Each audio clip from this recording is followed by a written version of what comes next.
There is a shark alive in the Arctic Ocean right now that was already old when Shakespeare wrote his first play. It moves slower than a walking human. It hunts blind. Its own flesh is toxic enough to make sled dogs collapse, and it may live to 500 years old. We will follow this animal from the lightless bottom of the Arctic to the labs where scientists just cracked open its genome.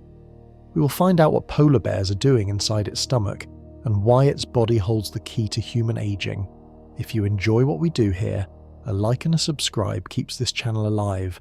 Brace yourselves, we begin. Somewhere under the Arctic Ocean right now, a shark is drifting through the dark.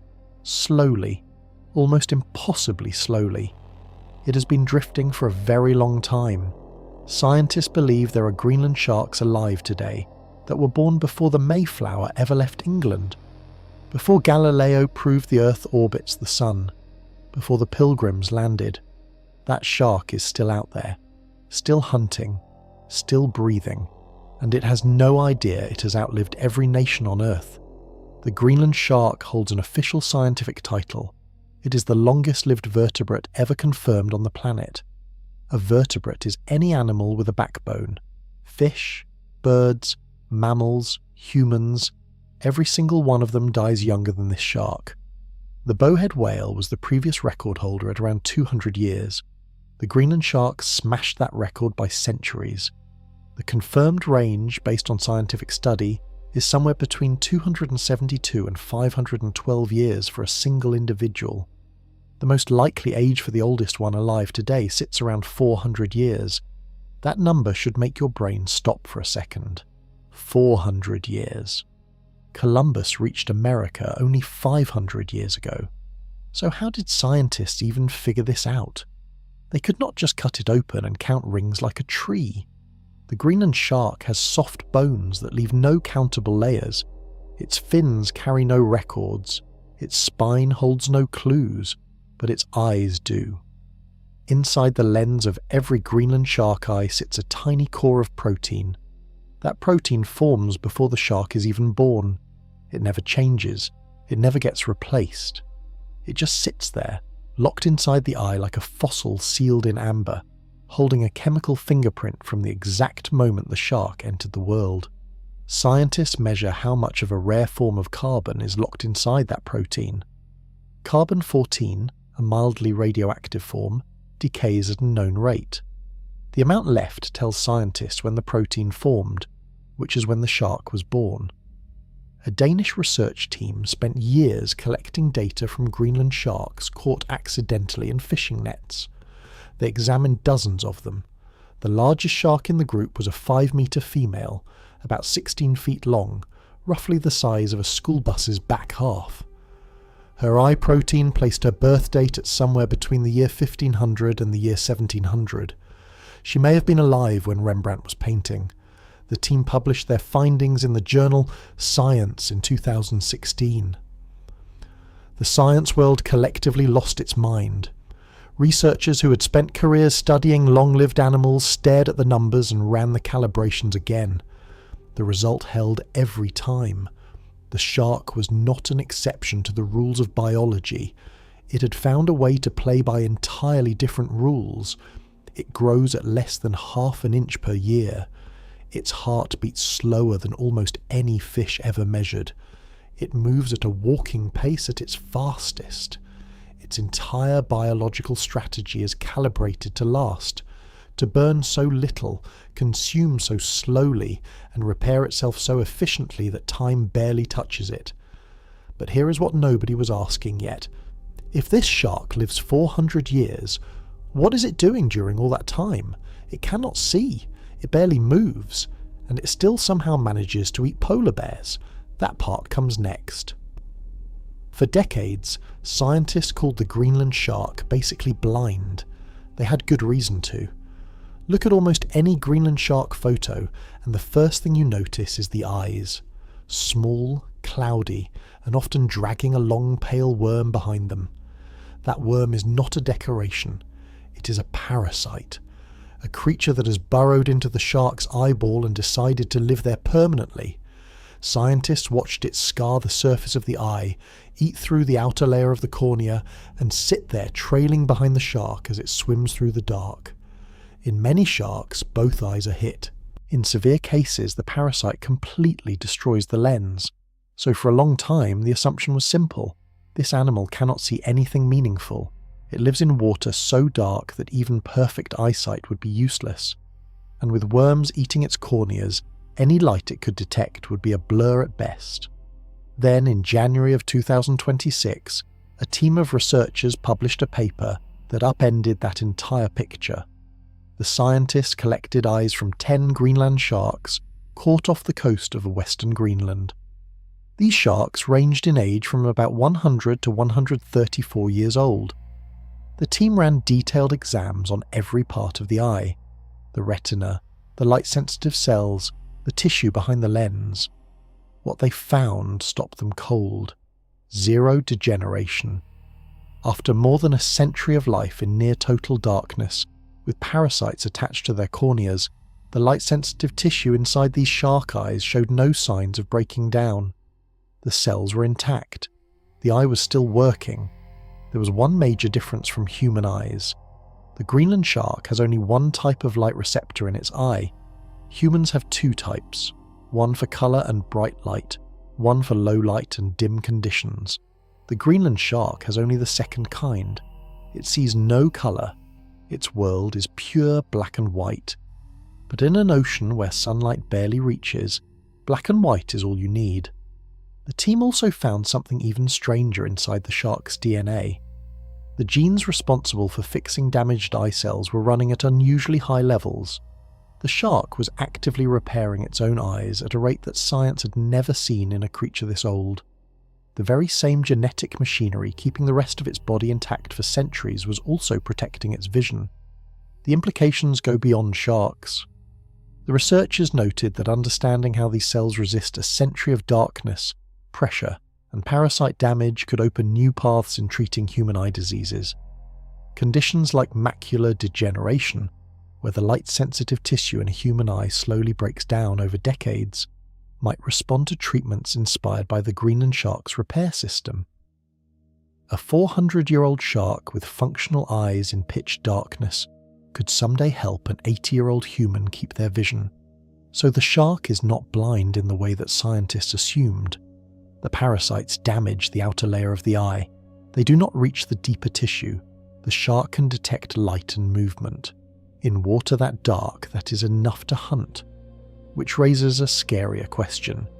If it can see, even just barely, and it is also tracking prey through vibrations and smell alone, what exactly does it feel like to be a seal drifting off to sleep near one of these things? The parasite itself holds an answer that is even stranger than the blindness theory.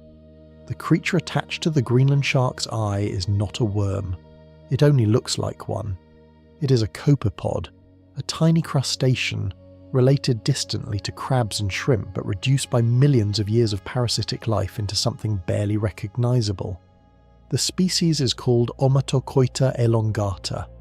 It is pinkish white, about an inch long, and it spends its entire life clamped to the cornea of a Greenland shark's eye, feeding on the tissue there. Most adult Greenland sharks carry at least one. Many carry several. The parasite does permanent damage. It leaves scars on the cornea. It clouds the outer surface of the eye. In the worst cases, it pushes the lens out entirely. And yet, as we just heard, the deeper eye tissue stays intact. The shark compensates. It leans on its other senses. It survives. But here is the twist that nobody expected.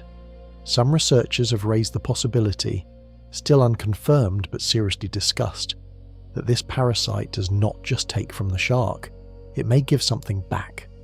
The hypothesis goes like this: Omatocoita elongata may be bioluminescent. It may produce its own light, a faint glow sitting right in front of the shark's eye, dangling in the blackness of the deep ocean like a tiny lamp. If that is true, then the parasite riding the shark's cornea could be acting as a lure, drawing curious fish and squid directly toward the shark's face, where the shark's suction-powered jaws are waiting. a living fishing lure, attached to the predator's eye by accident. No study has definitively confirmed this yet. Scientists have observed what looks like bioluminescence in the parasite under certain conditions, but the evidence is not strong enough to call it settled. It remains one of the most tantalizing open questions in deep-sea biology. What is confirmed is that the parasite does not reduce the shark's ability to feed. Greenland sharks with heavily damaged eyes catch just as much prey as those with cleaner ones. The shark's other senses pick up the slack completely. The lateral line, a system of fluid-filled canals running under the shark's skin, detects pressure changes in the water. A fish swimming 30 feet away creates ripples that the lateral line reads like a fingerprint. The shark also has an extraordinary sense of smell. It can detect trace amounts of blood or animal scent from enormous distances, using this to home in on prey or carcasses long before it gets close enough to see anything at all. So picture the complete hunting setup.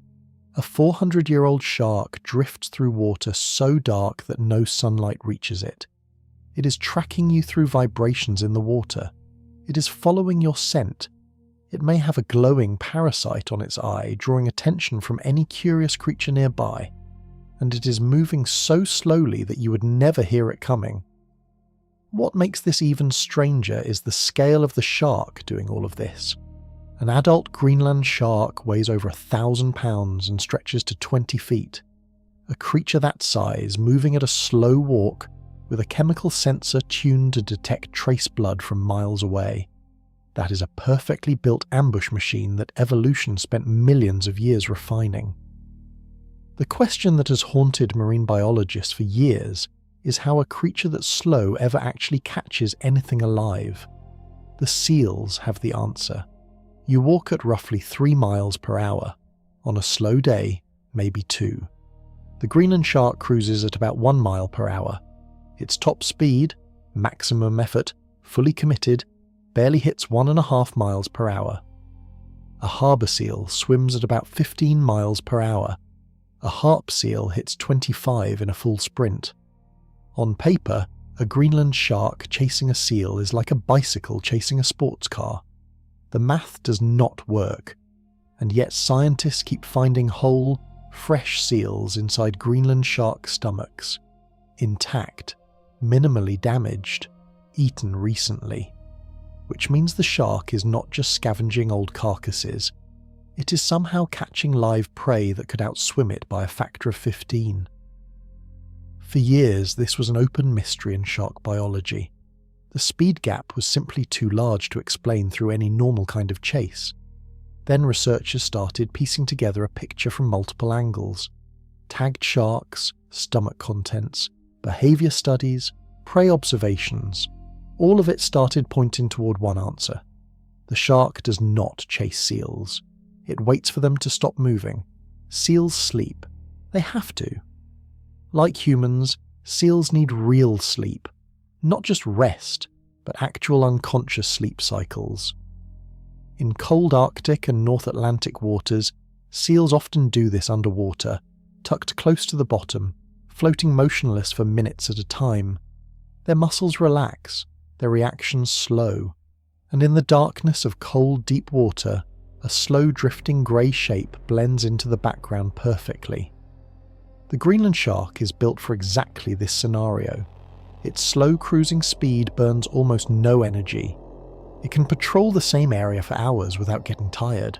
Its coloration, a dull grey-brown, makes it almost invisible against the seafloor in low light, and its lateral line system detects the heartbeat of a resting seal at close range. The shark does not rush. It drifts, closer and closer, until it is near enough to strike.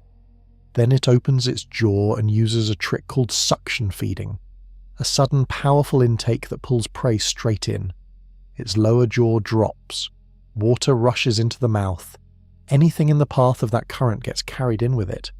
For a sleeping seal that never felt the shark approach, there is no warning, no moment of reaction, just darkness, and then nothing. Scientists studying the intact seals found inside shark stomachs noticed something specific. No bite marks on the outside of the body, no signs of a struggle or a chase. The seal had been swallowed whole or in large pieces, with no evidence of a fight. That is what suction feeding looks like when the prey never had a chance to react. The Greenland shark's teeth support this strategy. Its upper teeth are narrow and pointed for gripping. Its lower teeth are flat and wide for cutting. The shark latches on and spins, the same motion a crocodile uses, shearing off chunks of flesh, suction to close the distance, a rotating bite to finish the job. The Greenland shark plays the slow game of ambush, hunting to a degree no other large predator on Earth can match. It has had 400 years to perfect it. It has infinite patience because it has almost no metabolic need for urgency. But the seals in its stomach are not always the strangest things scientists have found in there. What else has turned up is almost unbelievable, and it says something remarkable about how long this animal has been at the top of its world. A Greenland shark eats seals while they sleep. That part we established.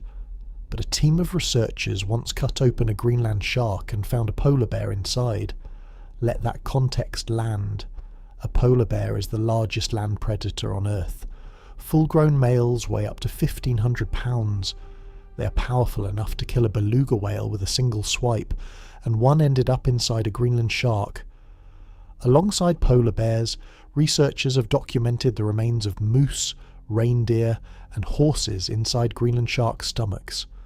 None of these animals live in the ocean. None of them are marine prey.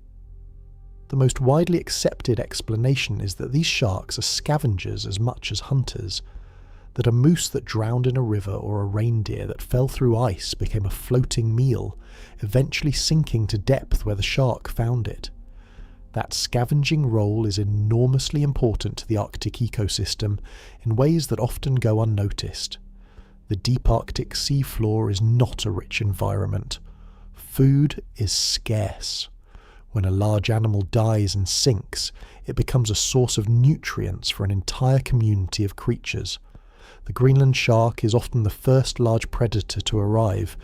It tears into the carcass, breaking it apart, and in doing so releases nutrients that feed everything from small fish to seafloor invertebrates.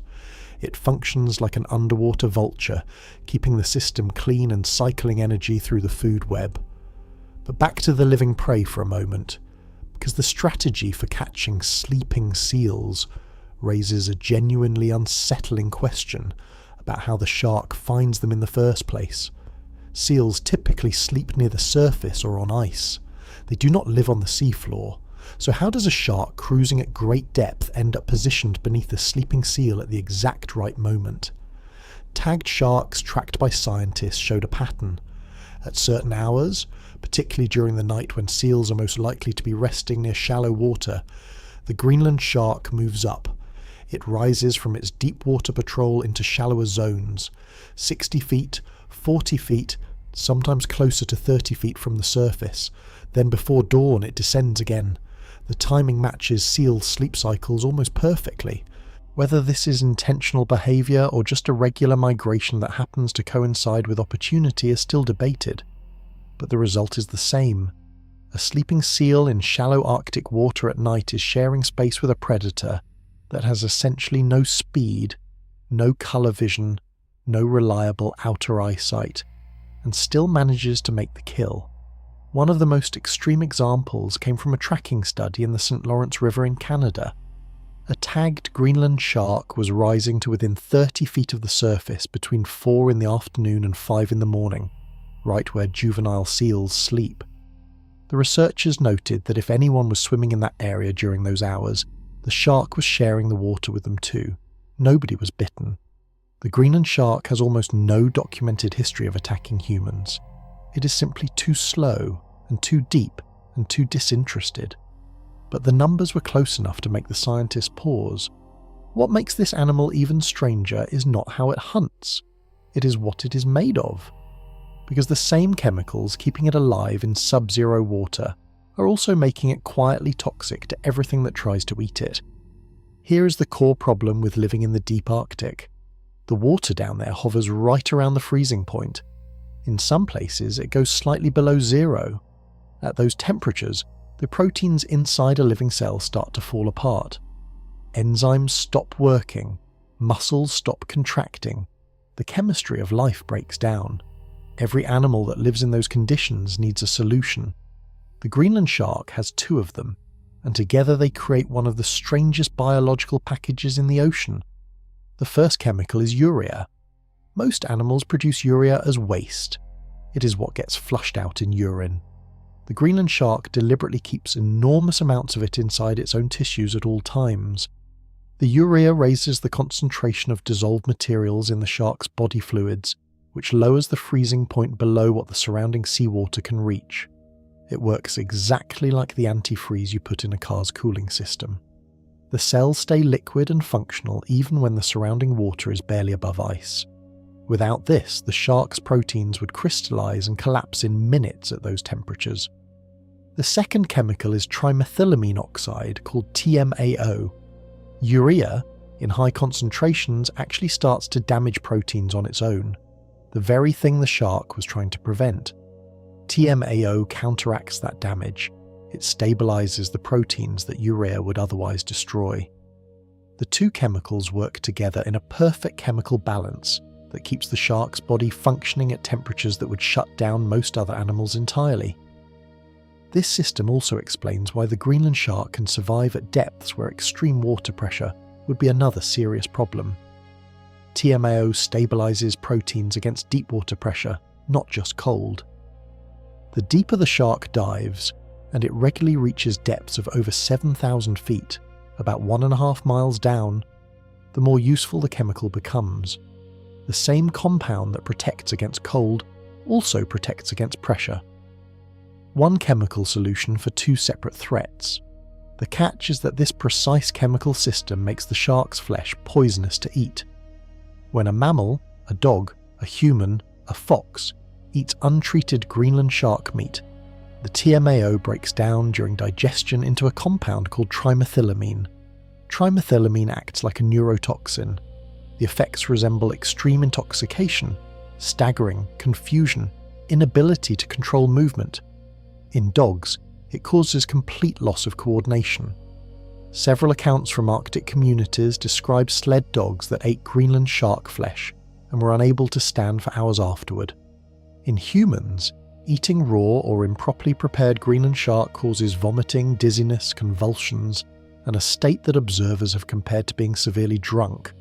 Repeatedly, without stopping, the shark's own body carries a natural chemical defense, not because it evolved one deliberately, but because the same tools that keep it alive in the cold happen to be catastrophic for anyone who tries to make a meal of it. Unless, of course, you know exactly what to do with it. The people of Iceland figured that out a long time ago, and the dish they created from this poisonous flesh is now a national symbol, even if most people who try it wish they had not. Iceland has a national dish. It is made from the meat of the Greenland shark, the same meat that contains enough neurotoxin to put a sled dog on the ground for hours, the same meat that causes convulsions if eaten raw. To make it safe, Icelanders bury it. The traditional method goes like this. You take the cleaned body of a Greenland shark, you bury it in boreal ground, gravel, sand, or peat for 6 to 12 weeks. The weight of the ground presses down on the flesh. As the pressure builds, the liquid inside the meat drains out. That liquid carries the TMAO with it. Then you dig the meat up, you cut it into strips, and you hang it in an open shed for several more months to dry. The finished product is called hakal. It is pale beige on the outside, soft and almost creamy inside, and it smells, this is the part that everyone agrees on, like ammonia. Like the cleaning product used in school bathrooms. The smell is strong enough that first-time visitors to Iceland often gag before they get close enough to take a bite. The taste, if you manage to get past the smell, is intensely fishy, chewy, and sharp in a way that is hard to describe. It is traditionally served in tiny cubes. The thinking is that small amounts are easier to handle. You eat it in one bite, fast, and chase it with a shot of a strong Icelandic spirit called brennivin. Hakal was once a food of necessity.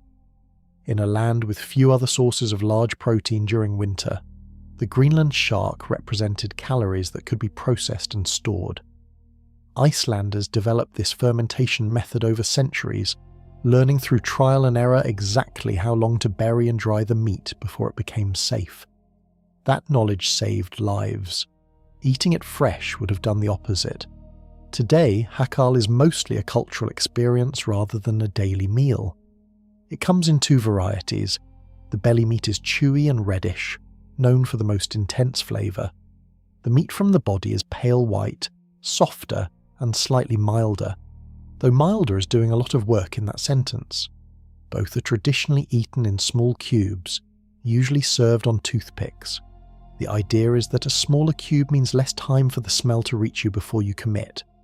It is eaten at winter festivals and traditional gatherings, particularly at a celebration called Thorrablot, a midwinter festival marking the arrival of the harshest months of the year. During Thorrablot, traditional Icelandic foods from across centuries are served together: cured meats, fermented fish, sour ram's testicles, and hakal. It is a meal that doubles as a history lesson. Tourism has turned hakal into a dare. Celebrity chefs who have visited Iceland almost universally describe trying it as one of the most challenging food experiences of their lives. The smell hits before the cube reaches your mouth. The taste, to most non-Icelanders, registers as overwhelmingly sharp and chemical. The aftertaste lingers, and yet Icelanders take pride in it. It is a direct link to centuries of Arctic survival knowledge. It is a reminder that people once figured out how to turn something that should have killed them into something sustaining. The Inuit of the Arctic have their own long history with this shark too, and their relationship with it goes far deeper than the dinner table. It reaches into myth, into legend, and into a story about a urine-soaked cloth that blew off a woman's head and became the ocean's most mysterious predator. The Inuit of the Canadian Arctic and Greenland have known about this shark for centuries. They called it skalugsuak. They fished for it through holes cut in the ice, sometimes using lanterns lowered into the water to attract it from depth. A technique that worked because the shark, curious about any light source in the dark, would slowly drift upward toward the glow. They used its skin for boots and tools, and its liver oil for lamps. They pulled it to the surface with bait and sometimes hauled it out of the water by hand, because a shark that moves this slowly offers almost no resistance when it reaches the surface. Some accounts describe Inuit hunters lifting the shark out of an ice hole barehanded, like pulling a very large piece of wet luggage out of a bathtub. A 20-foot predator, helpless at the surface because the cold has stripped it of any burst speed. They knew the meat was dangerous. They learned early on not to feed it raw to their sled dogs. The accounts of what happened when dogs ate untreated Greenland shark meat are remarkably consistent across different communities separated by hundreds of miles. The dogs would eat eagerly. The smell, despite being pungent to humans, apparently appealed to them. Within an hour or two, the effects would start. The dogs would become unsteady, their legs would give out, they would stumble, fall, lie down, and be unable to stand for hours. In the worst cases, dogs died. The dose of TMAO from a large meal of Greenland shark flesh was enough to cause organ failure in smaller animals. The Inuit passed this knowledge down through generations. The warning was practical and specific. Never feed this meat raw. Always prepare it. Process it first. The communities that followed this rule survived and thrived on the protein it provided. Those who did not learned a harsh lesson quickly. This was not a weakness in Inuit knowledge. It was a sophisticated understanding of a dangerous animal built up over centuries of close observation. These communities knew which months the sharks were most active. They knew how to lure them. They knew how deep to fish. They knew the difference between a shark close to the surface, sluggish, catchable, and one that had descended to depth. Long before any Western scientist ever published a paper on the Greenland shark, the Inuit had a detailed working knowledge of its behaviour, its dangers, and its uses. What made the Greenland shark doubly strange to the people who encountered it was the smell of the animal itself. Even fresh out of the water, even before any decomposition or fermentation, the shark's body carries that sharp ammonia scent, the same urea that acts as its antifreeze leaking faintly through its skin. It smells like something already wrong, something that does not belong. That wrongness found its way into legend. The smell, the toxicity, the slowness, the cloudy eyes. A shark that looks half dead but never actually dies. An animal that seems to exist outside the normal rules. The Inuit did not just notice the shark, they built stories around it. One of those stories is about a cloth, a woman's hair, and the sea. Every culture that has ever lived near the Arctic Ocean has had to explain the Greenland shark somehow. For the Inuit, the explanation became a creation story.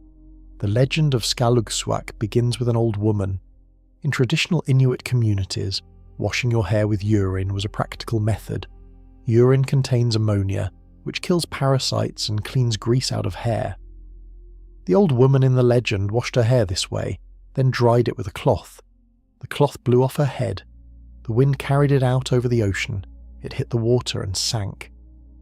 And from that cloth, soaked in urine, smelling of ammonia, descending into the deep, the first Greenland shark was born. The legend captures something real about this animal's nature. The shark smells like urine.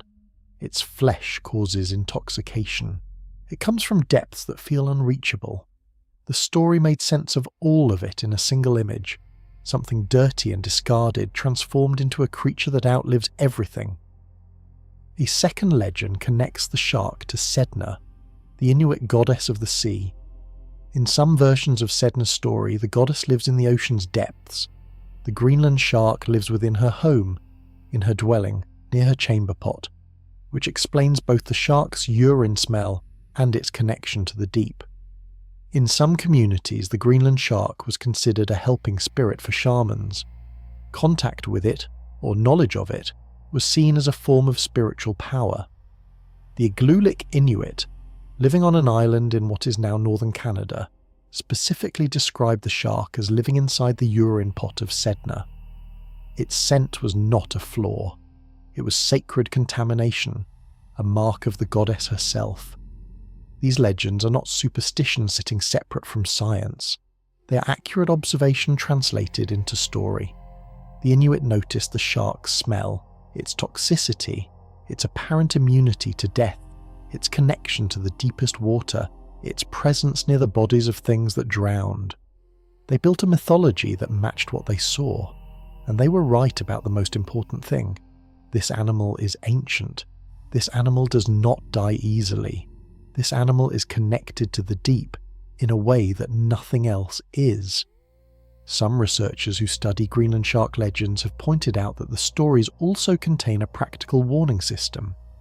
The legend of Skalugsuaq, passed down through generations, essentially told every child in the community, "Do not eat this meat raw. It will make you sick. It is not ordinary food. Treat it with respect before you put it in your body." The story encoded survival knowledge, mythology doing the work that a food safety manual would do today. What is equally remarkable is that the communities who told these stories were interacting with an animal that was already centuries old when the first legend was composed.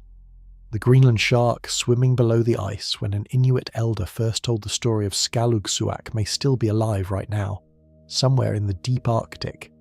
The same individual shark, still hunting, still drifting, still carrying the parasite on its eye that nobody can quite explain. The stories are ancient. The animal is older. What comes next takes that strangeness even further, because the way humans have used this shark has a history of its own, and it goes far beyond legend. The Greenland shark was not just a legend. For centuries it was an industry. Starting in the 18th century, large-scale commercial fishing for Greenland sharks began across Iceland, Norway and Greenland. The target was not the meat. That was useful but secondary. The real prize was the liver. A Greenland shark's liver is enormous. It can account for roughly 1/4 of the animal's total body weight. In a shark that weighs over 1,000 pounds, that means hundreds of pounds of liver packed with a dense oil-rich fat. That oil served as fuel. It burned in lamps. it lubricated machinery. Before petroleum was widely available, Greenland shark liver oil powered lights across northern Europe. The oil was also one of the richest natural sources of vitamin A ever identified. In an era before synthetic vitamins, shark liver oil supplements from the Greenland shark were used medically. Cod liver oil gets most of the historical credit, but Greenland shark liver oil was its more potent rival in northern communities. The skin was also valuable. Thick, rough, and covered in tiny tooth-like structures called dermal denticles, Greenland shark skin was used for leather, shoes, belt, tool handles. It was durable enough that communities in Greenland used it for boot soles that could grip ice.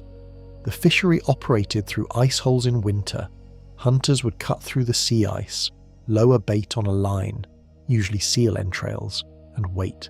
The sharks came slowly, but they came reliably.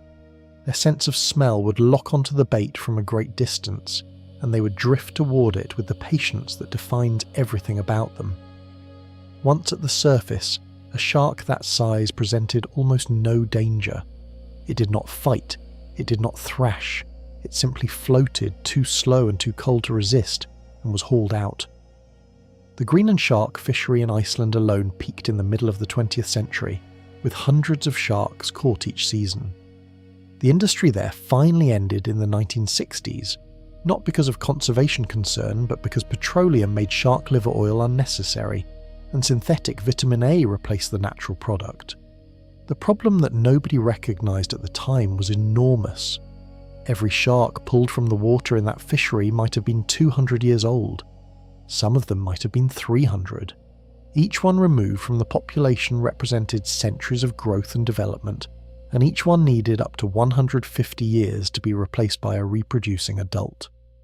The fishing industry was pulling animals faster than the population could possibly recover, and the sharks had no way to compensate for that kind of pressure, because they are, in every sense, the slowest reproducing large animal on the planet. The legacy of that fishery lingers today.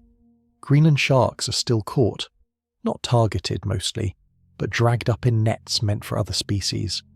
Commercial fishing fleets working the North Atlantic for halibut, cod, and other deep-water fish accidentally pull up Greenland sharks in large numbers every year.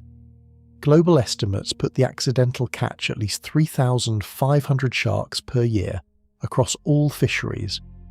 In Canada alone, the number runs between 1,700 and 2,200 annually. Each of those is an animal that took a century or more to grow to adulthood. The scale of the loss relative to the species' ability to recover is one of the most alarming conservation equations in the ocean right now. That slow reproduction has a biological reason that is even harder to wrap your head around than the lifespan itself. Here is a scale to hold on to. When you were born, you were somewhere between 18 and 22 inches long. By the time you finished your first year of life, you had probably grown another 4 to 5 inches. In 1 year of infancy, you grew more than a Greenland shark grows in 10. The Greenland shark adds less than half an inch of length per year. Some years, researchers estimate it grows closer to a quarter inch. At that rate, growing from a newborn pup to a 20-foot adult takes the better part of 2 centuries. This is not a flaw, it is a feature. And it is the same feature that makes this shark the oldest vertebrate on Earth. The speed of an animal's growth is tied directly to its metabolic rate, how fast it burns energy. Fast metabolism means fast growth, high body temperature, lots of activity, and a relatively short life. Think of a mouse. A mouse runs hot, burns through its energy quickly, and is biologically old by age 2. A tortoise runs cold and slow, barely burns anything in a resting state, and lives for over a century. The Greenland shark is the extreme end of that spectrum for any vertebrate. Its body temperature sits just above freezing. Its heartbeat is among the slowest ever recorded in a shark. Its cells divide slowly. Its organs replace their components slowly. The entire machine ticks over at a pace so unhurried that time itself seems to barely touch it. One way to picture this: a thick candle that burns at a low flame lasts for weeks. A thin candle that blazes lasts a day. The Greenland shark is the first candle. It exists at a frequency so slow that biological aging cannot keep up. The cold water reinforces this. Biochemical reactions slow down at low temperatures. This is a physical law. At near freezing, the chemical processes inside a cell run at a fraction of their warm water speed. The cold Arctic environment the shark lives in is not a hardship. It is a life extension machine. Everything about this animal's life is calibrated to last. Growth, slow. Heart rate, slow. Digestion, slow. Movement, slow. Reproduction, the slowest of all. A Greenland shark that is 100 years old has not yet reached the point in its life where it can have babies. 100 years old, and biologically it is still a juvenile, still waiting, still growing toward the threshold where reproduction becomes possible. This is not unique to the Greenland shark. Large animals generally mature later than small ones. But the Greenland shark has pushed this principle further than any other vertebrate on Earth. A blue whale reaches sexual maturity at around 10 years.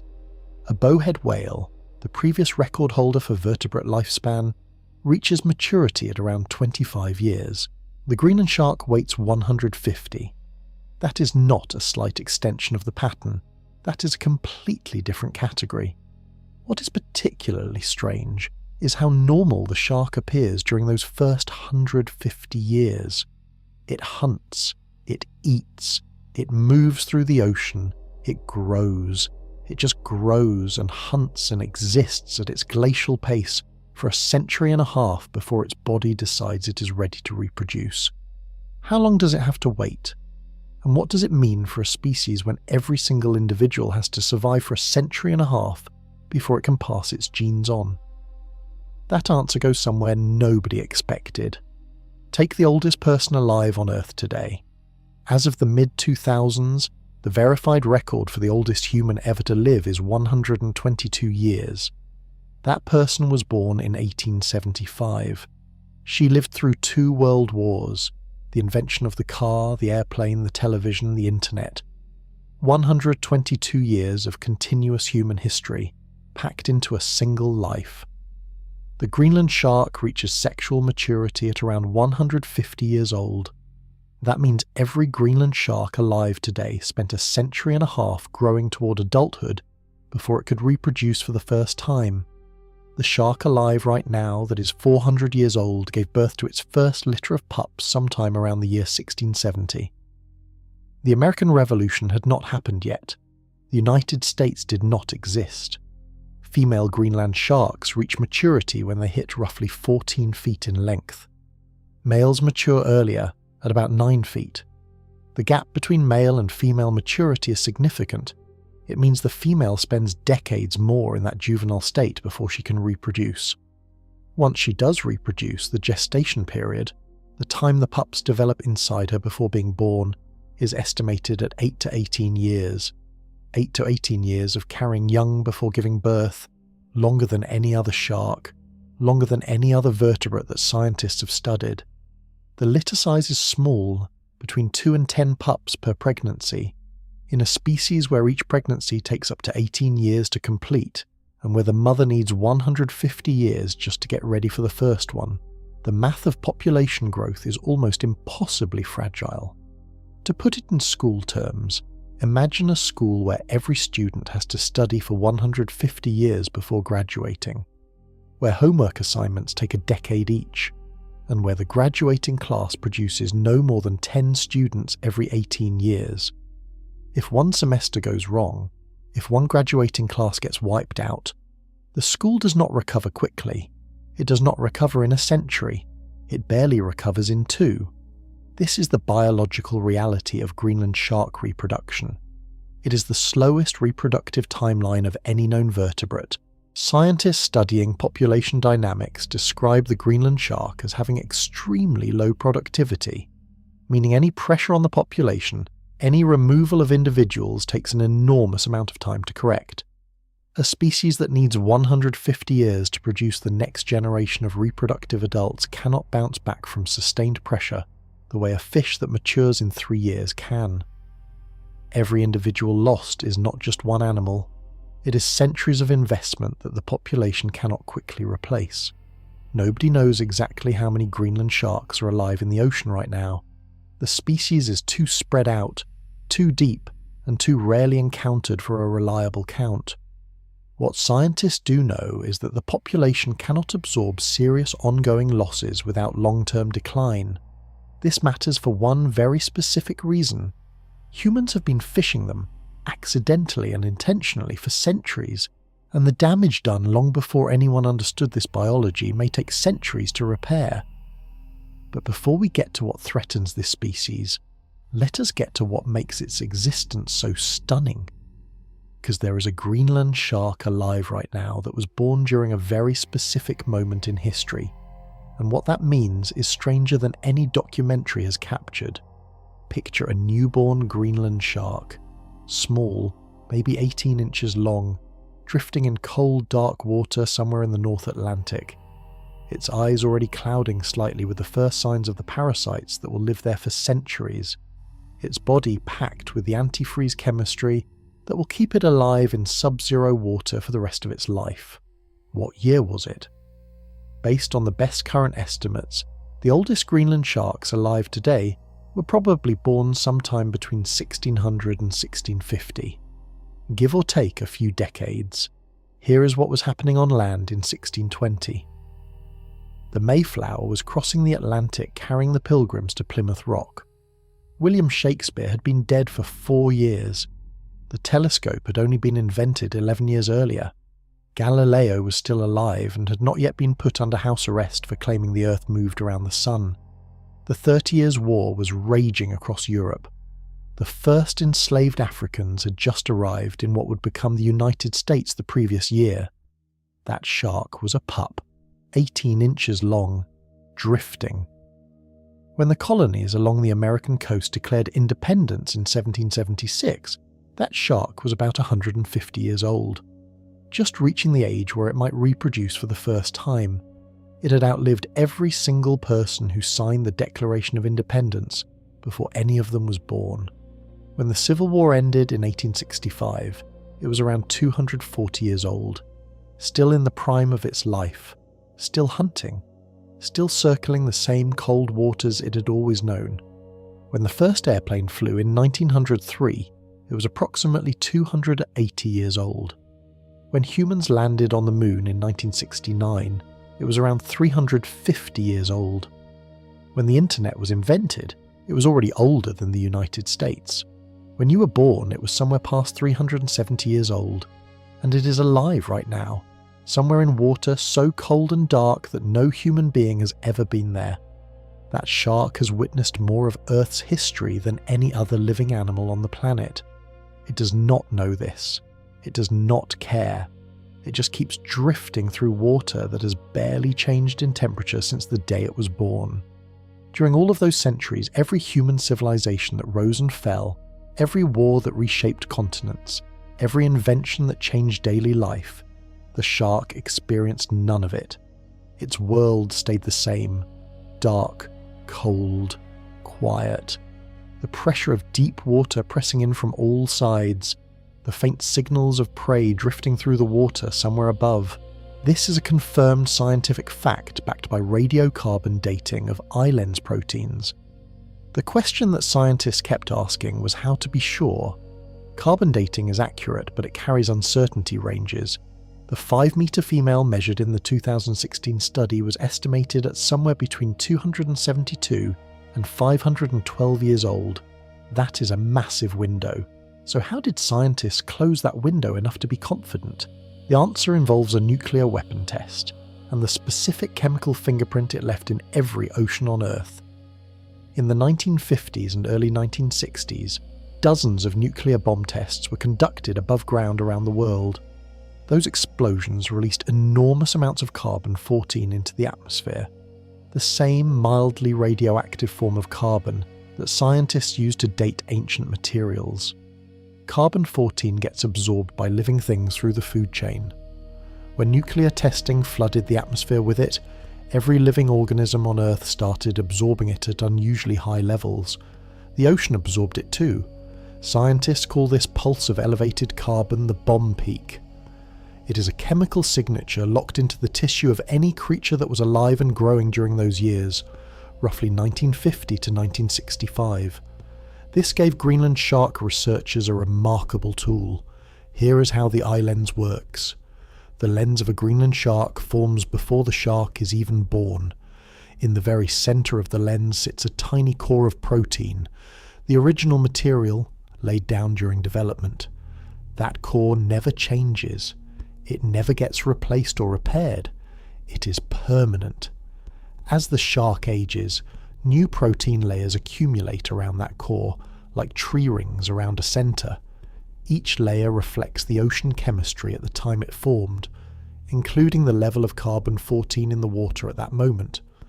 So if a scientist measures the carbon-14 in the outer layers of the eye lens and finds levels consistent with the bomb peak period, that tells them those outer layers formed during the 1950s to 1960s. Combined with the known growth rate of less than half an inch per year and the shark's current length, they can then calculate backward to estimate when the innermost core formed, in other words, when the shark was born. For smaller sharks, the bomb peak carbon shows up in the outer layers, confirming birth dates before the bomb tests. For the larger sharks, the carbon levels throughout the entire lens reflect pre-bomb ocean chemistry, meaning the shark was already fully grown before the bomb tests even happened. That places their births far earlier. The 5-metre female from the 2016 study had no bomb peak carbon anywhere in her lens. Her entire lens reflected pre-bomb ocean chemistry. She was already fully grown before nuclear weapons were ever tested. Minimum age at that point, 272 years. Most likely age, around 390. The team published in the journal Science. The measurement held up under scrutiny from multiple independent labs. The Greenland shark was officially the longest-lived vertebrate ever confirmed by science. The bowhead whale, which had held the record at around 211 years, lost its title by nearly 2 centuries. One detail about this research is worth sitting with. Julius Nielsen's team did not set out to make a world-changing discovery. They were studying a known phenomenon. Greenland sharks live a long time. Everyone roughly understood that. What they did not know was how long. The sharks in the study were already dead, caught by commercial fishing vessels as bycatch. Nielsen's team simply asked to examine the eyes, a routine request, a number that rewrote the textbooks. The most important biological finding about vertebrate lifespan in decades came from animals that nobody was trying to study at all. That accidental discovery changed biology, but the biological machinery behind the lifespan remained a mystery for another 8 years, until scientists finally cracked open the shark's DNA and found something nobody had predicted. Her name in the research papers is simply the largest specimen, 5 meters long, about 16 feet, roughly the size of a school bus's rear half, caught as bycatch off the coast of Greenland between 2010 and 2013 in nets deployed by a commercial fishing survey that had nothing to do with shark research. She was already dead when scientists got access to her. Julius Nielsen, a marine biologist at the University of Copenhagen in Denmark, had spent years developing a way to use eye lens proteins to date Greenland sharks.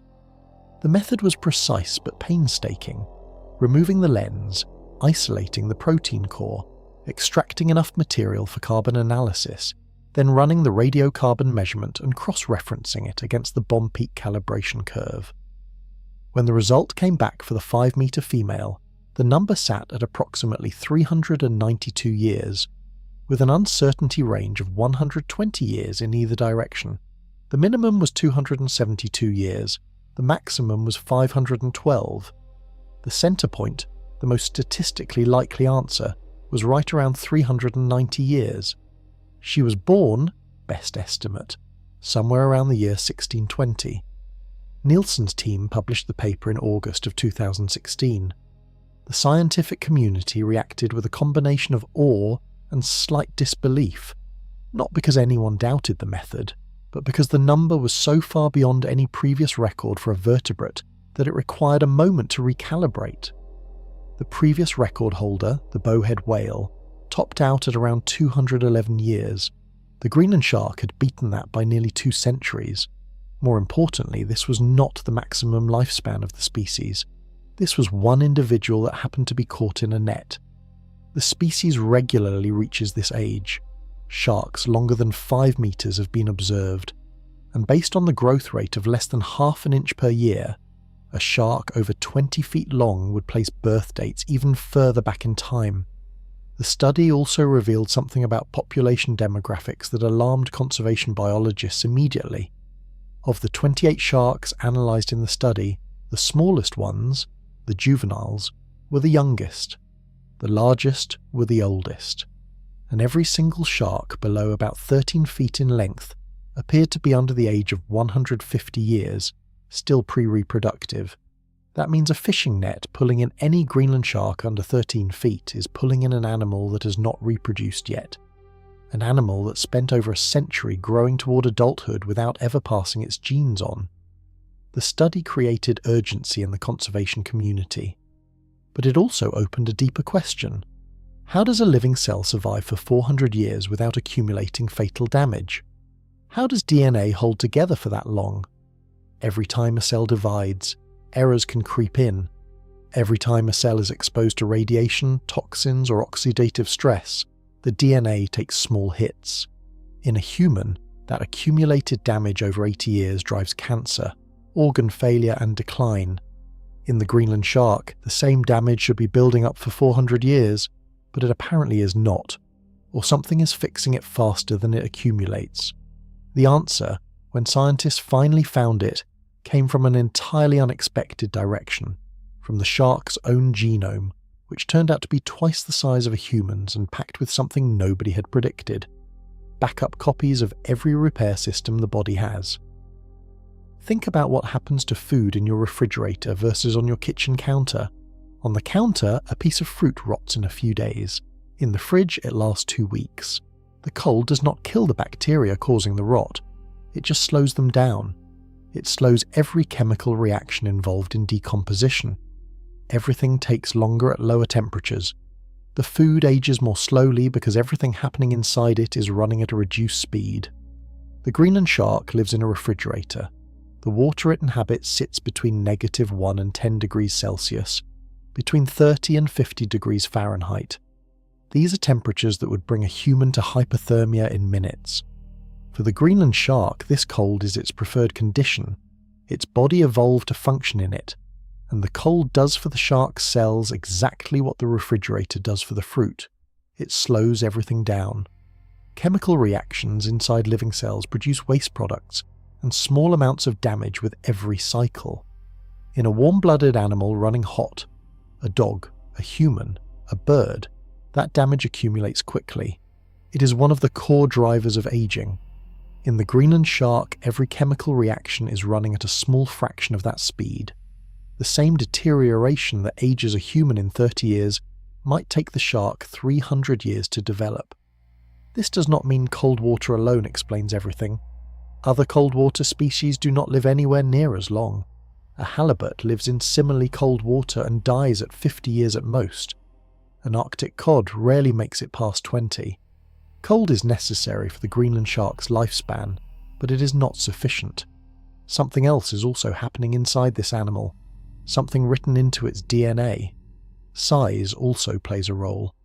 Larger animals tend to live longer than smaller ones across most species.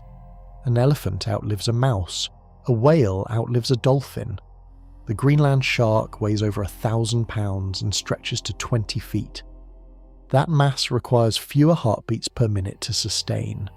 Fewer heartbeats means less total mechanical wear on the cardiovascular system over centuries. A 2025 study specifically examined the shark's heart tissue and found almost no signs of aging even in the oldest specimens. The heart of a 400-year-old Greenland shark looked functionally similar to the heart of a 100-year-old one. Cold water plus enormous size plus slow metabolism creates a combination that no other vertebrate has ever pushed as far. There is one more piece of the puzzle that a 2025 heart study confirmed. Scientists examined the cardiac tissue of Greenland sharks across a wide range of ages. In humans, the heart shows visible aging by the 60s, thickened walls, reduced flexibility.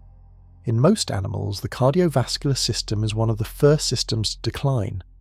In the Greenland shark hearts examined, the tissue looked almost identical whether the animal was 100 years old or 400.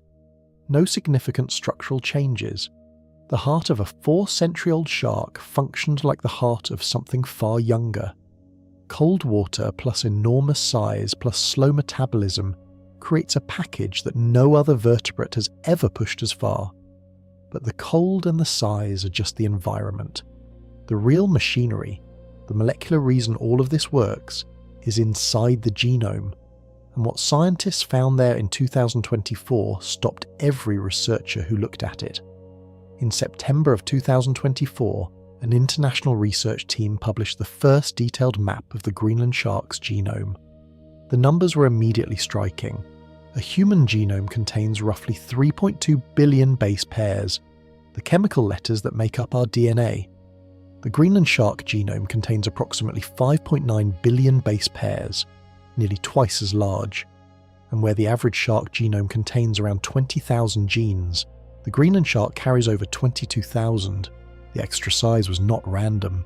When scientists looked at which genes were duplicated, which genes had more copies in the Greenland shark than in any other shark or vertebrate studied, a very specific pattern jumped out. 81 genes involved in DNA repair were present in multiple copies in the Greenland shark genome. In every other shark species examined, these same genes exist as single copies. In the Greenland shark, each one of these repair genes has been duplicated, sometimes multiple times. The genome is packed with backup systems for fixing damaged DNA. Think of it like this. Imagine your laptop has one copy of its operating system. If that system gets corrupted, the laptop crashes. Now imagine someone gave that same laptop 81 backup copies of every critical program stored separately, ready to run if the original fails. That laptop is going to keep functioning long after a normal one would have died. The Greenland shark runs that logic at the level of its own cells. Every time its DNA gets damaged, from radiation, from chemical stress, from the simple act of a cell dividing, those 81 extra repair genes have backup systems ready to fix it. The damage that would accumulate fatally in a shorter-lived animal gets corrected before it can build up. The team also found something unusual in a gene called p53. In humans, p53 is one of the most important tumour suppressors in the body. It detects damaged DNA in a cell and triggers self-destruction if the damage cannot be repaired, preventing cancer. The Greenland shark has a version of p53 with a unique structural change that appears to make it more effective. Researchers believe this supercharged tumour suppressor is a key reason the shark can carry this many cells for this many centuries without developing cancer at significant rates. A follow-up study published in early 2025, led by a team at the University of Tokyo, mapped an even more complete version of the genome, 96.7% of it. They found additional modifications in proteins that package and organize DNA inside each cell, changes that appear to make the entire genome more stable over long time periods. Scientists working on aging in humans took notice immediately. If the Greenland shark evolved a way to repair DNA more aggressively, extend cellular lifespan, and suppress cancer, those mechanisms might be adaptable. The tools that keep a 400-year-old shark alive might someday offer clues about how to slow the aging process in humans. That possibility transforms this animal from a biological curiosity into something with direct relevance to every person alive. And that conversation about what the shark's biology means for humanity gets far more interesting in the chapters ahead. Here is something wild about your body right now. Every single cell you have is constantly getting damaged. Radiation from the sun hits your skin. Chemicals you breathe in bump into your DNA. Every time a cell copies itself, tiny errors sneak in. Over time, those errors stack up. That stacking is basically what aging is, and it is what kills you. Your body has repair systems to fight this. They work pretty well, but after about 80 years, the damage wins. The Greenland shark runs the same system, except It built backups, a lot of them. When scientists mapped the shark's DNA in 2024, they found something that made the whole research team stop and look again. The genes responsible for fixing DNA damage did not appear once, the way they do in every other shark studied. In the Greenland shark, those same genes appeared multiple times. 81 of them had been copied and stored as extras. Think of it like a phone. Your phone has one copy of its system software. If that gets corrupted, the phone crashes. Now imagine someone installed 81 backup copies of that same software, all stored separately, all ready to take over if the main one fails. That phone is going to keep running long after yours dies. That is what the Greenland shark did, but inside every single cell in its body. Every time a piece of DNA gets damaged, the repair crew gets to work. In most animals, that crew has one set of tools. The shark has dozens of extra sets. The damage gets fixed before it has a chance to stack up. Aging slows to almost nothing. But hold on, just having more repair genes is not enough on its own. You also need to make sure the cells themselves do not turn cancerous. Damaged DNA that does not get destroyed often becomes a tumour. A shark with cells dividing slowly for 400 years should, statistically, be riddled with cancer. It is not. And the reason is even stranger than the repair genes. The shark carries a version of a gene called P53. In humans, P53 is the body's main tumour guard.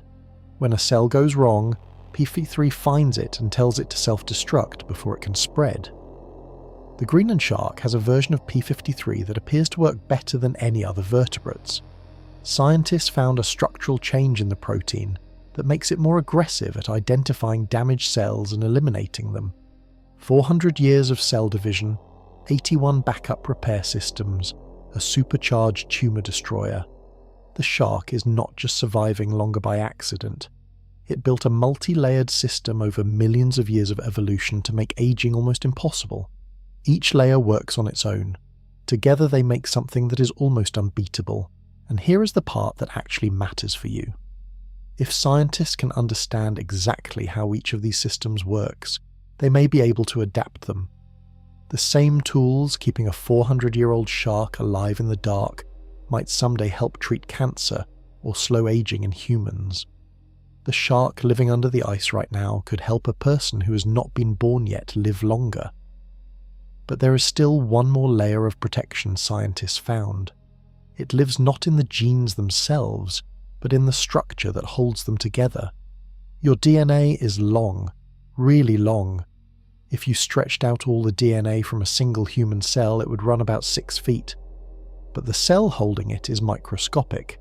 So your body solves this by wrapping the DNA tightly around proteins, like thread around a spool. Those proteins package the DNA into a compact structure that fits inside the cell. This packaging matters more than most people realize. How tightly the DNA is wrapped controls which genes get used and which stay silent. It also affects how stable the DNA is over time. Loose packaging means more exposure to damage. Tight, organized packaging means protection. The Greenland shark has proteins that do this job in a way unlike any other vertebrate scientists have examined. When the team from the University of Tokyo published their genome study in early 2025, they found specific changes in the proteins that spool the shark's DNA. The amino acids, the building blocks of these proteins, were arranged differently from every other vertebrate ever studied. The changes were not random. They appeared in specific regions of the protein that directly control how stable the DNA packaging stays over long periods of time. Picture a spool of thread. In most animals, the thread is wound firmly at first, but after years of use, the tension loosens, the thread shifts, gaps open. The DNA underneath becomes exposed to damage. In the Greenland shark, the spool appears to maintain its tension for centuries. The packaging stays tight.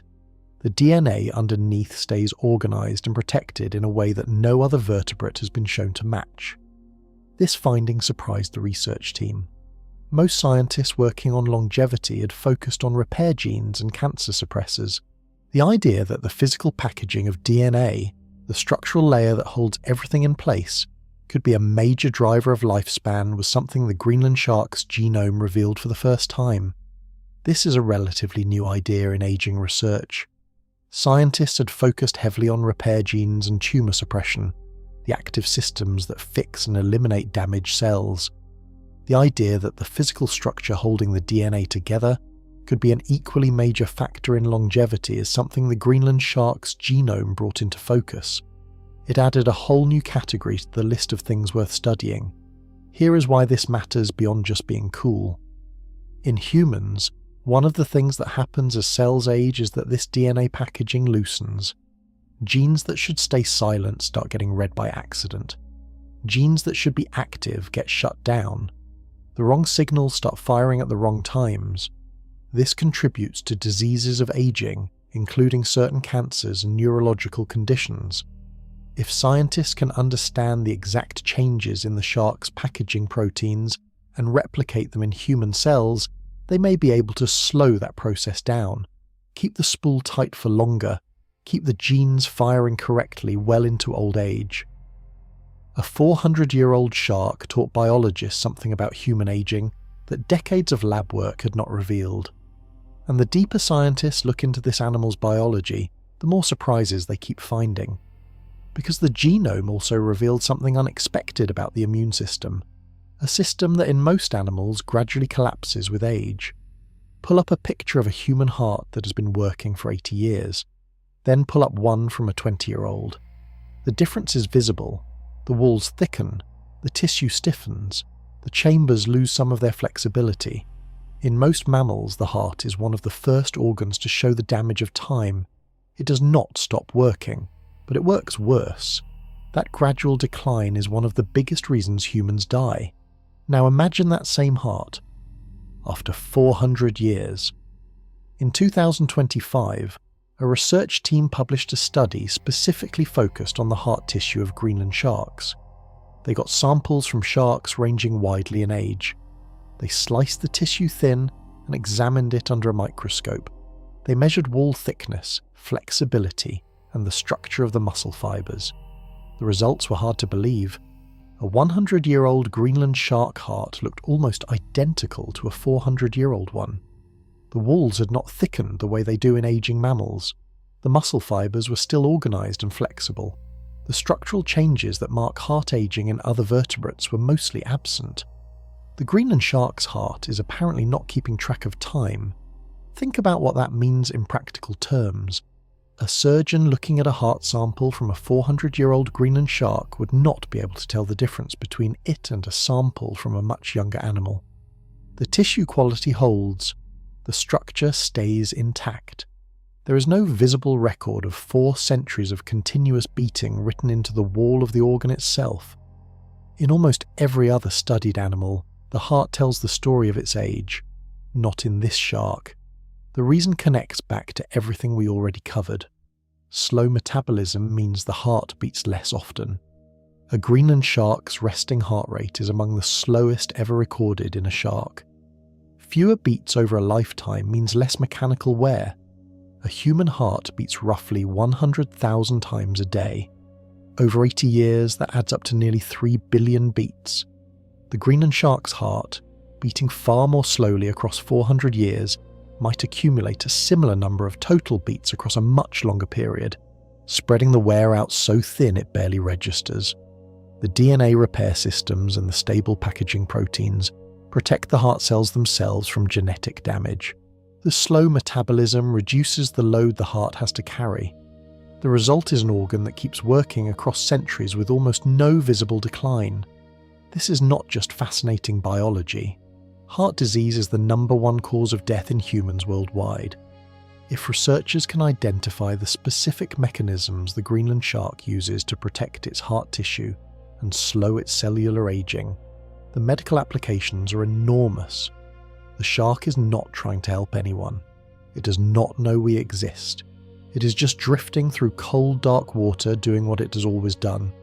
But the side effect of its biology might someday be used to save millions of lives, and the heart is just one organ. There is still the question of what happens to the shark's stomach after 400 years of eating some very strange things. Scientists have opened a Greenland shark and found a polar bear inside. Not a piece, an identifiable portion of a polar bear, the largest land predator in the world, inside a fish. That alone should make you stop scrolling on whatever you're doing and pay full attention. To be clear about what probably happened, the shark almost certainly did not kill the polar bear. Polar bears are fast, powerful, and spend most of their time on ice, not underwater. An adult male polar bear can weigh over 1,500 pounds and swim at speeds the Greenland shark could never match. A fight between the two would end in about 3 seconds, and not in the shark's favour. The more likely story is that the bear drowned or died near the coast. Bodies of large animals near Arctic water eventually sink. As the carcass descended into deeper, colder water, the scent drifted outward through the ocean. A Greenland shark, cruising somewhere nearby, picked up the chemical trail. It followed that trail slowly and patiently until it reached the source. Then it fed. This is scavenging at its most extreme, and it tells you something important about how the Greenland shark fits into its world. But polar bear is not the strangest thing on the list. Researchers have documented the remains of moose, reindeer, horses, and at least one case suggesting a human inside Greenland shark stomachs. All land animals, none of them ocean creatures. All of them almost certainly scavenged after drowning or washing into the water from rivers, coastlines, or ice edges. The human remains, in particular, were almost certainly from a drowning victim rather than an attack. The Greenland shark has almost no documented history of aggression toward living humans. It is far too slow to threaten anyone swimming. But a body that sinks to depth in cold Arctic water, near the shark's territory, gets treated the same way as everything else, as food, arriving by gravity instead of pursuit. What this tells us is that the Greenland shark is one of the ocean's most important cleanup machines. Here is something most people do not think about. When a large animal dies near or in the water, a whale, a seal, a reindeer, a bear, where does the body go? If it sinks to deep water, most surface predators cannot reach it. The carcass would just sit on the seafloor and rot, locking up all that stored energy where nothing can use it. Greenland sharks can reach those depths. They dive to over 7,000 feet, deeper than most submarines go. They can smell a decomposing carcass from enormous distances. They arrive, they feed, they tear the body apart. In doing so, they release nutrients back into the water column. Smaller fish and invertebrates feed on the leftovers. The energy spreads outward through the ecosystem. Without scavengers like the Greenland shark operating at those depths, enormous amounts of organic material would just disappear from the food web permanently.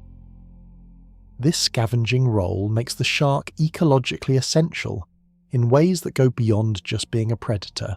Remove enough Greenland sharks from the Arctic ecosystem, and you break a nutrient cycle that has been running for millions of years. But not everything in the shark's stomach comes from dead animals.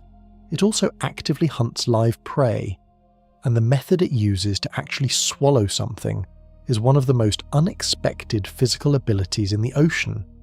The Greenland shark cannot sprint. Its maximum speed is about 1.5 miles per hour. A casual jogger does 4. A house cat doing a lazy trot does 6. The shark is slower than all of them. So how does it eat things that are alive? The answer is suction, and it works like nothing else in the animal world.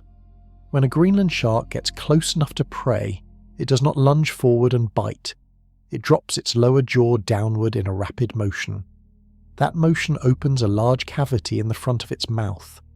Water rushes in to fill the space. Anything floating in the path of that rushing water gets pulled in with it. The suction happens fast, faster than the shark's body is actually moving.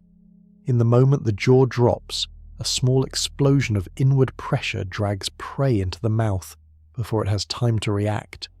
Fish get pulled in whole. Pieces of a carcass get yanked free. A sleeping seal near the shark's face gets inhaled before its nervous system can fire a single escape signal. This is why scientists keep finding intact, undamaged prey inside Greenland shark stomachs. A fish that was chased and caught would show stress marks on its body. A seal that fought back would have injuries. Instead, the contents often look untouched, like the meal was just teleported from open water into the shark's stomach. Scientists who have watched the suction feeding motion in slow motion video describe it as almost violent in its speed, despite the shark appearing slow in every other way.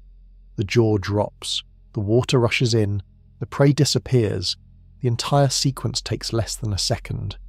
Then the shark closes its mouth and keeps drifting, barely faster than before. Once prey is inside the mouth, the lower teeth take over. They are wide, flat, and slightly angled. They do not puncture, they cut. The shark latches on and rotates its body in a slow spinning motion, the same move a crocodile uses when it grabs prey too big to swallow whole. Each rotation shears off a chunk of flesh. The motion is slow, controlled, effortless. The upper teeth are different. Narrow and pointed, they grip while the lower teeth do the cutting work.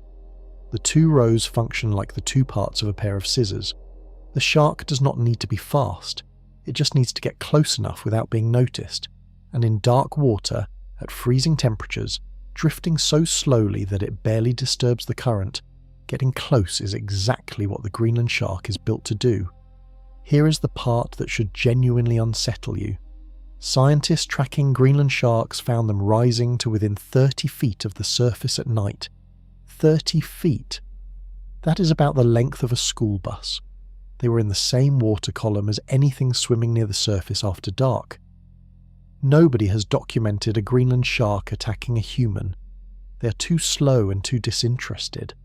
But the capability is there, and the silence with which they move makes it impossible to know they are near. What keeps the shark at the top of its ecosystem, though, is not just how it hunts. It is how it fits into the web around it. And that web goes deeper than most people know. Picture a whale dying in the middle of the ocean. It is massive, maybe 80 feet long, over 100,000 pounds of body. When it sinks to the seafloor, it becomes what marine biologists call a whale fall. A single whale carcass can support an entire ecosystem of creatures for decades. Bone worms, deep sea crabs, bacteria, fish, they all move in and feed in waves. But someone has to get there first. Someone has to open the carcass. Someone has to break the skin and release the nutrients so everything else can reach them. In Arctic and North Atlantic waters, that role often belongs to the Greenland shark. The shark's sense of smell is extraordinary. It can detect the chemical traces of a decomposing carcass from what scientists estimate is miles away. Exactly how far is still being studied. But multiple field observations have recorded Greenland sharks arriving at whale carcasses on the deep sea floor within hours of the whale's death, before most other large scavengers appear. The shark feeds differently at a carcass than it does when hunting live prey. Instead of suction, it uses the bite and spin technique. It clamps its mouth onto a section of the carcass, rotates its body slowly and twists free a chunk of flesh and fat. Observers watching Greenland sharks feed on whale carcasses have described the motion as almost mechanical, slow, repetitive, efficient. The shark feeds without urgency because it has nowhere to be and nothing threatening it. As it tears open the carcass, fluids and particles drift up into the water column. Other creatures arrive: hagfish, crabs, smaller sharks, seafloor invertebrates. The Greenland shark's feeding essentially sets the table for dozens of other species. This is the same role a vulture plays on land. Nobody likes vultures. Nobody thinks of them as crucial. But remove every vulture from a region and carcasses pile up. Disease spreads. Scavengers that feed after vultures cannot access the carcasses early enough. The whole system gets sick without the one animal doing the job nobody else could do. In the deep Arctic, the Greenland shark is the vulture, the one with 4 centuries of experience and the depth range to reach what nothing else can. Now think about what happens if the Greenland shark is removed from that system. Whale carcasses sit on the bottom unopened for longer. The nutrients locked inside them take longer to reach the ecosystem. The smaller creatures that depend on that release get less food. The ripple effects move up the food chain. It sounds small, but in an ecosystem as fragile as the deep Arctic Ocean, where food is already scarce, every disruption matters. The Greenland shark is what ecologists call a keystone scavenger. Remove it, and the whole system shifts. Not immediately, not dramatically, but steadily. Over decades, the gap left by its absence changes the chemistry and population of the deep Arctic seafloor in ways that are hard to reverse. This is why conservation biologists got alarmed very quickly after the 2016 study revealed how slowly these animals reproduce. An animal this important to its ecosystem, that needs 150 years just to reach adulthood, is uniquely vulnerable, and the threats are already active. They have been active for decades. Thousands of Greenland sharks are dying in fishing nets every single year, and none of them were planning to be there. The ocean has layers. The sunlight zone sits at the top from the surface down to about 600 feet. That is where most people picture ocean life. Fish, coral, whales, dolphins. Below that is the twilight zone, down to about 3,000 feet. Barely any light, cold, fewer animals. The pressure here would crush a human body. Below that is the midnight zone, 3,000 feet to 13,000 feet. No sunlight at all, crushing pressure. Temperatures just above freezing. Scientists know almost nothing about what lives here, because getting equipment down there is enormously expensive and technically difficult. The Greenland shark hunts in all three of these layers. Scientists have tracked individual Greenland sharks diving to over 7,000 feet. That is more than a mile straight down. The water pressure at that depth is roughly 200 times greater than at the surface. It would flatten a steel drum.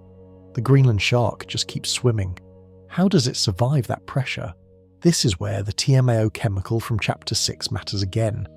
TMAO stabilizes proteins under pressure, not just cold. As the shark descends and the pressure increases, the chemical actively works to keep the shark's proteins from being crushed or deformed. The deeper the shark goes, the more valuable the TMAO becomes. The shark also has a massive liver. In most sharks, the liver is used partly for buoyancy. It contains oil that is slightly lighter than water, which helps the shark float without using energy. The Greenland shark's liver can account for about 1/4 of its total body weight. That is an enormous oil reserve. It gives the shark a natural buoyancy that works across a massive range of depths, so the shark does not have to spend energy adjusting as it moves between layers. Scientists tracking Greenland sharks with satellite tags found that many individuals make regular vertical migrations. They spend daytime hours at depth, sometimes below 2,000 feet. Then at night they rise towards shallower water. This is probably a hunting strategy, tracking prey that also migrate vertically based on time of day. The shark follows the food.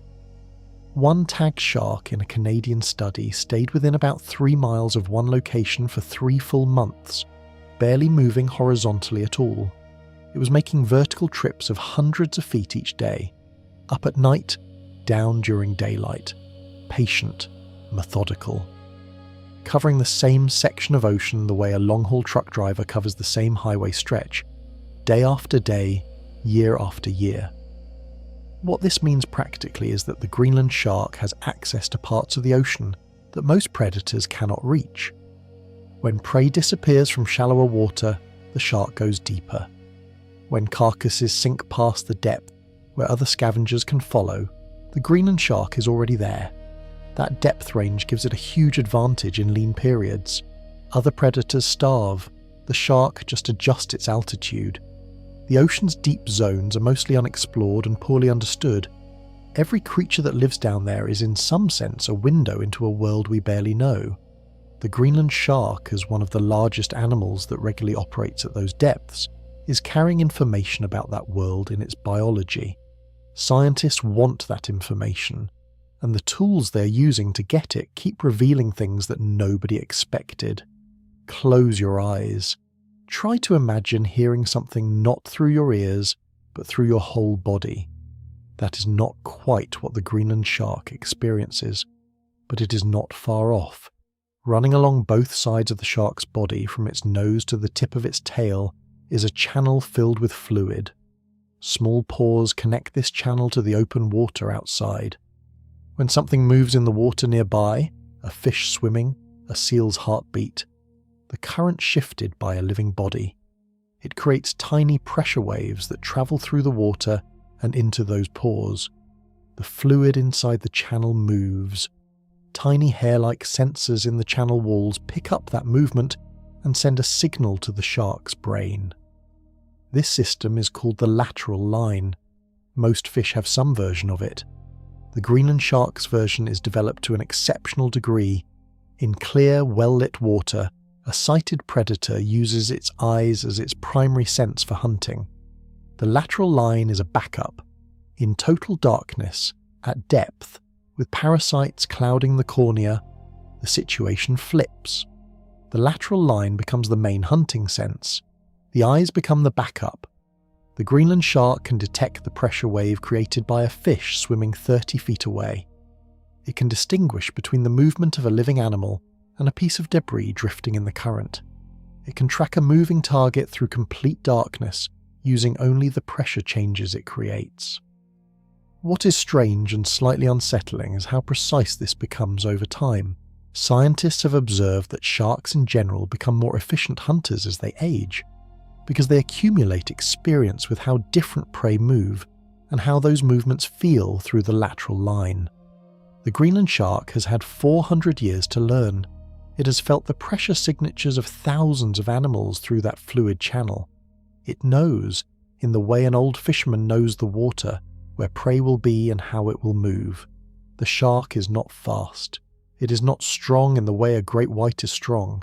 It does not rely on explosive bursts of speed or overwhelming force.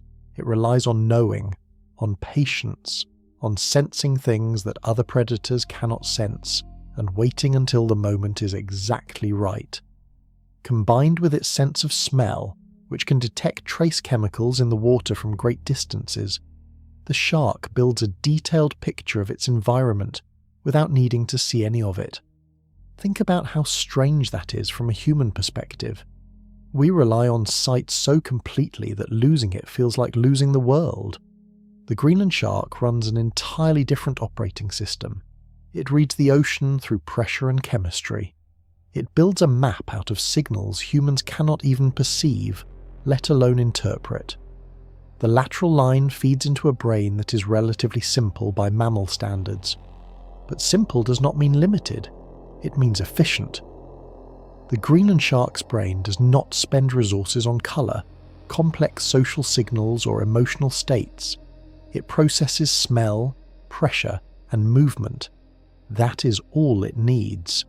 It has been doing it for longer than any other vertebrate alive, and 400 years of practice against the same prey in the same waters has made it extraordinarily good. Let us do some math. Every year, fishing boats accidentally pull Greenland sharks out of the water. Estimates suggest at least 3,500 of these sharks die as bycatch globally each year. That means commercial fishing is removing thousands of animals from the population annually. Now here is the problem. Every single one of those sharks needed 150 years to reach the age where it could have babies. Everyone removed from the population represents 150 years of biological investment. And when it dies in a net before reproducing, that investment returns nothing. To replace 3,500 adult sharks, the ocean needs to grow 3,500 new sharks for 150 years without any additional losses. That replacement process, under ideal conditions, takes a century and a half.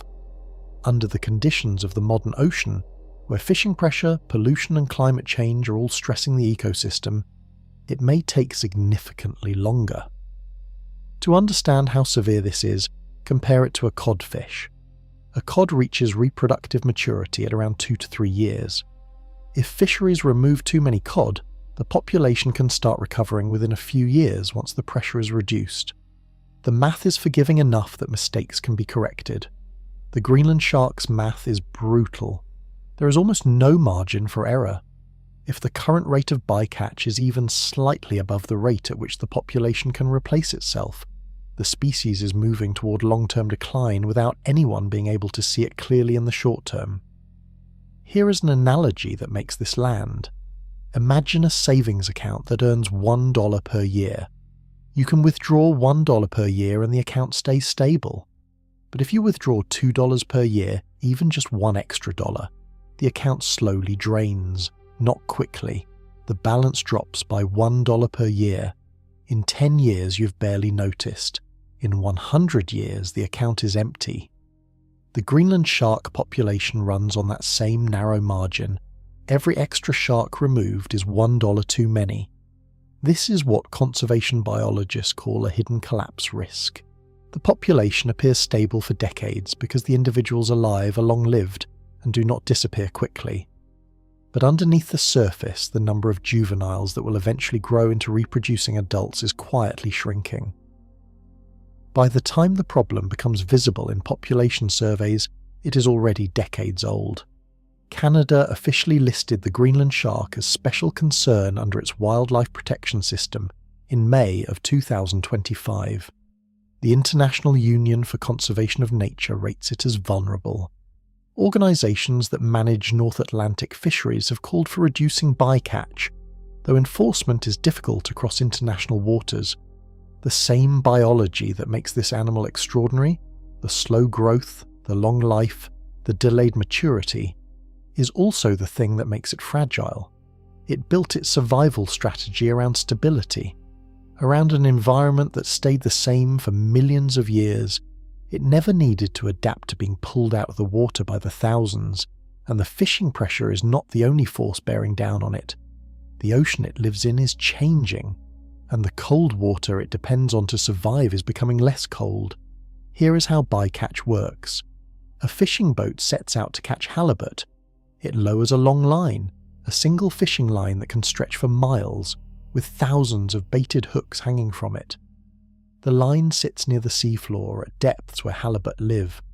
Over the next several hours, the line catches halibut. It also catches Greenland sharks. The shark smells the bait. It moves toward the hook. It gets caught. When the line is hauled up hours later, the shark comes with it. Most of the time, it is already dead. The pressure change from deep water to the surface kills it.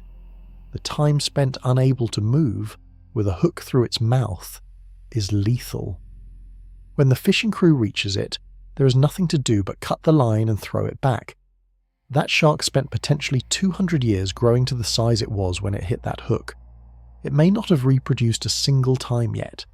It is now dead, discarded, and logged as a statistic. There is no drama in its end, no hunt, no struggle that meant anything. It followed a smell toward a baited hook set for a completely different animal, and that was it. 2 centuries of the ocean's most extraordinary biology concluded by a piece of metal at the end of a fishing line meant for halibut. The fishing crews who pull these animals up are not villains. They did not set out to catch them. The problem is structural, not personal, but the result is the same regardless of intent. Canada's bycatch estimate alone runs to between 1,700 and 2,200 Greenland sharks per year, just in Canadian waters. Globally, the number is estimated at over 3,500 per year. These are conservative estimates based on incomplete reporting. The real number could be higher. The problem is structural. Fishing fleets targeting deep water species cannot easily avoid the Greenland shark. The shark lives at the same depths as commercially valuable fish. It responds to the same bait. Redesigning fishing gear to exclude a shark this large while still catching the target species is technically challenging and expensive. Some solutions have been proposed. Reducing long-line deployment in areas where Greenland shark density is known to be high, using hook designs that large sharks are less likely to bite. Seasonal closures in regions where sharks congregate in higher numbers. All of these reduce bycatch, but none eliminate it. The fundamental tension is that the Greenland shark lives in the same water as fish that humans want to eat. That overlap has been deadly, and it happened before anyone understood what kind of animal was being killed. A shark pulled up in a fishing net today might have been a pup when the United States declared independence. It might have been halfway through its reproductive lifespan. It might have been the oldest animal in its section of the ocean. We have no way of knowing. We just know it is gone. And the environment is now doing something that adds an entirely different kind of pressure on top of the fishing problem. The Arctic is changing, and the cold that this animal has built its entire biology around is starting to disappear. The Arctic is warming roughly 4 times faster than the rest of the planet.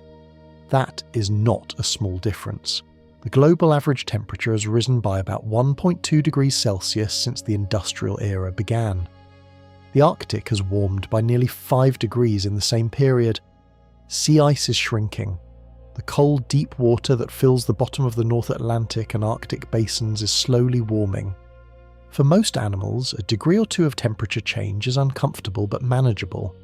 They migrate slightly. They adjust their timing. They adapt over a few generations. The Greenland shark cannot do any of that quickly. Its entire biology was built for near-freezing water over millions of years of evolution. The antifreeze chemicals in its body are calibrated for those specific temperatures. Its metabolism runs at a rate designed for the cold. Even its heart rate is tuned to operate in water just above freezing. Warmer water does not just make it uncomfortable. It changes the fundamental conditions that the shark's entire biological system depends on. Its prey species also live in cold water ecosystems that are themselves sensitive to warming. Arctic fish and seals follow the cold. As warm water pushes north, cold water retreats downward. The entire food web the Greenland shark participates in starts to shift and compress. If the water gets warmer, the shark does not adapt over a few generations the way a faster reproducing species might. A species that reproduces every century and a half adapts over geological timescales, not human ones. If the change comes faster than that, and right now it is coming far faster than that, the shark has no mechanism to keep up. Some research suggests the shark can tolerate a slightly wider temperature range than previously thought. A Greenland shark was spotted near Belize in recent years, far outside its normal Arctic range, in comparatively warmer water. Marine biologists were puzzled. Whether that individual was simply exploring, whether it was physiologically stressed, whether it represented a hybrid with a related species, or whether it was one data point in a larger pattern of range shift, nobody could say for certain. It raised more questions than it answered. What scientists do agree on is this. As Arctic ice disappears and cold deep water warms, the habitat the Greenland shark depends on physically shrinks. The band of near-freezing water deep in the ocean gets narrower. The prey species that live in cold water either follow the cold downward into depths where the shark already operates, or they disappear. The entire ecosystem the shark has been part of for millions of years compresses and changes. A shark that needs 150 years to reproduce cannot evolve its way out of a problem that is developing over decades. Evolution requires generations. The Greenland shark has too few generations and too little time. The irony is almost unbearable. An animal whose biology has kept it alive for half a millennium, that has survived ice ages and ocean shifts over millions of years, now faces a threat that moves faster than anything its biology can counter. What it cannot survive, it might help us prevent. Because buried in its genome is something that researchers believe could change how we treat the diseases that kill the most humans every year. In 2024, scientists sequenced the Greenland shark's genome. They found the extra DNA repair genes. They found the modified tumor suppressor. They found the stable DNA packaging proteins. And then they sat back and started asking the obvious question, can we use this? The answer, at least in theory, is yes. Here is how cancer works at the most basic level. A cell in your body makes a copying error when it divides. Normally, repair systems catch the error and fix it. If the error gets missed, the damaged cell might start dividing on its own without stopping. That is cancer. Now think about scale. Your body has roughly 37 trillion cells. Every day, billions of them divide. Each division is a chance for an error. Over 80 years of life, the accumulated chance for one of those errors to slip through and become cancer is enormous. Most people either get cancer or come close to it. The Greenland shark runs that same lottery, but it runs it for 400 years. By simple math, it should be riddled with tumours. The extra repair genes mean copying errors get caught at a far higher rate than in other animals. The damaged cells that slip through get flagged and destroyed by the modified p53 tumour suppressor before they can divide out of control. The result is a body that manages to suppress cancer across centuries of constant cell division. Understanding each step of how this happens, not just that it happens, gives researchers a specific target for new treatments.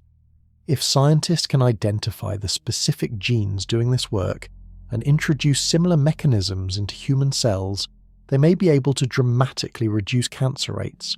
This is not a simple task. The genetic difference between a shark and a human is enormous, but the underlying logic, catch errors earlier, destroy damaged cells more aggressively, is the same logic that would work in human tissue. The DNA packaging finding is potentially even more exciting for aging research. As explained earlier, when the packaging around human DNA loosens with age, genes start misfiring. The wrong genes turn on, the right genes turn off. This is a core driver of age-related disease. If the mechanism the shark uses to keep its packaging stable can be understood well enough to replicate even partially, it could slow this process in humans. Researchers studying long-lived species have a specific goal: find the mechanisms, then ask whether they can be transferred or mimicked. The Greenland shark is now one of the most important animals in this research program. Its genome is, as one researcher put it, a toolkit. A collection of solutions that evolution built over millions of years to solve the problem of aging, and the solutions work. They have been tested at full scale across centuries in real conditions. 400 years of continuous operation with almost no visible decline. Every other anti-aging approach humans have tried has been invented in a lab and tested for years at most. The Greenland shark has run its system for longer than the United States has existed. That credibility cannot be manufactured. It can only be found, and finding it required discovering how this shark came to be so different from everything else alive. In the summer of 2016, a 29-year-old Danish scientist named Julius Nielsen published a paper in the journal Science. He was not famous at the time. His name was not widely recognized outside marine biology circles. He had spent years developing a way to use the proteins in the eye lens of a Greenland shark to estimate its age. The method was difficult. It required collecting eyes from sharks caught as bycatch during government survey trips to the North Atlantic. It required isolating the protein core from the very center of the lens, extracting enough material for radiocarbon analysis, and then cross-referencing the result against the known history of carbon levels in the ocean. He did all of this for 28 sharks. Then he waited for the results to come back from the dating lab. When the number came in for the largest shark in his collection, a 5-meter female caught during a survey between 2010 and 2013, the page said around 392 years old. Nielsen ran the calibration again. He checked his method from the beginning. He compared the result to known bomb peak carbon signatures in the ocean record. Everything held. The number was real. He sat with the knowledge that the fish he'd collected from a fishing net had been alive when Shakespeare was still a living memory. The paper he published described the study of 28 female Greenland sharks caught as bycatch in the North Atlantic. The results placed the oldest ones far beyond any previously confirmed vertebrate lifespan. The bowhead whale's record of around 211 years was beaten by nearly 2 centuries by a shark that nobody in mainstream science had been paying much attention to. The world reacted quickly. Media picked it up within days. Other research teams reviewed the method and the data. Independent labs ran their own tests on additional samples. Biologists who had spent careers working on long-lived species ran the numbers against everything they knew. The technique held. The result held. The record was official. But what made the discovery hit harder than the numbers alone was the context Nielsen's team added. They noted that almost every shark below roughly 13 feet in length was still a juvenile, pre-reproductive. Based on the growth rate, that means anything under about 150 years old has never had a baby. Everything caught as bycatch below that size is an animal that the species invested over a century in and got nothing in return. Nielsen became the person who, almost by accident, revealed that the most overlooked large shark in the ocean was the longest-lived vertebrate on Earth. His study changed conservation policy discussions. It changed how marine biologists thought about deep-sea sharks. It drove the genome studies that followed. It generated a scientific cascade that is still ongoing today. All of it started with a routine survey, a discarded bycatch animal, and the decision to look at the eye. The discovery changed what we know about how long life can last. But there is one more layer to this story, one question that has never been fully answered. Let us stay with the oldest Greenland shark alive right now. Researchers estimate it was born somewhere around 1620, give or take a few decades, best estimate. That shark is alive right now, somewhere under the Arctic Ocean, doing what it has always done. When it was a juvenile, Galileo was being tried for saying the Earth moves around the sun. The shark did not care. It was hunting small squid in the dark. When it was around 150 years old, just hitting reproductive maturity for the first time, Benjamin Franklin was flying a kite in a lightning storm. The shark did not care. It was somewhere near the surface at night, drifting toward a sleeping seal. When it was around 230 years old, the Civil War ended in the United States. Hundreds of thousands of people had died in fields across the country. The shark did not care. It was drifting across the same stretch of cold seafloor it had patrolled for decades.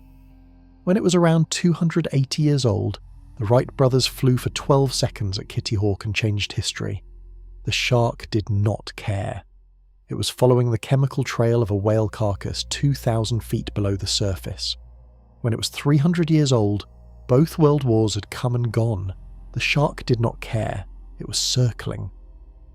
When it was 350 years old, humans landed on the moon, and Neil Armstrong walked on another world. The shark did not care. It was in the North Atlantic, moving at 1 mile per hour, doing exactly what it had done every hour of every day since before any living human being had a great-great-great-grandparent. Right now, that shark is alive. It is older than any human institution on Earth, older than the United States, older than the steam engine, older than the electric light, older than every country whose flag you could name. Every major event you learned about in history class happened after this shark was already swimming, and it has no idea. It has no memory of centuries. It just keeps moving through the cold and the dark the way it always has.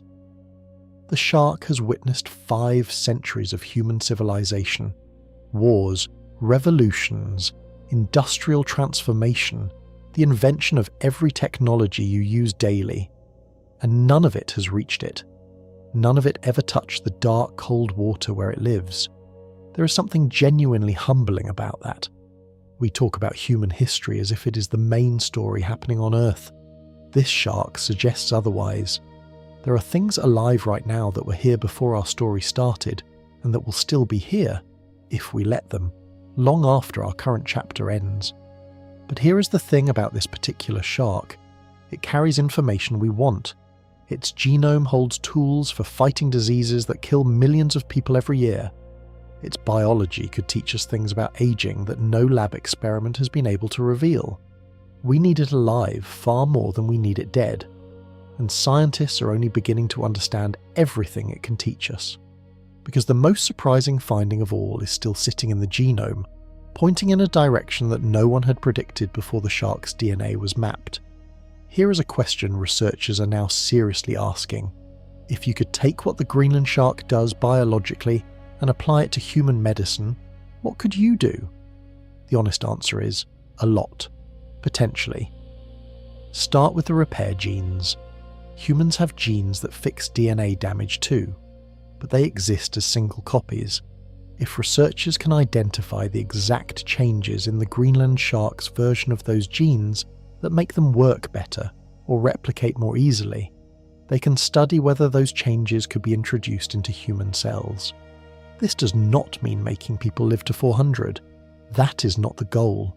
The goal is healthier aging, a longer period of life where the body does not break down, fewer decades of decline, a sharper mind, a stronger heart, and a lower cancer risk well into old age. The stable DNA packaging proteins are a different target. Researchers working on what is called epigenetic therapy, treatments that affect how genes are turned on and off, rather than changing the genes themselves, are extremely interested in the shark's packaging mechanism.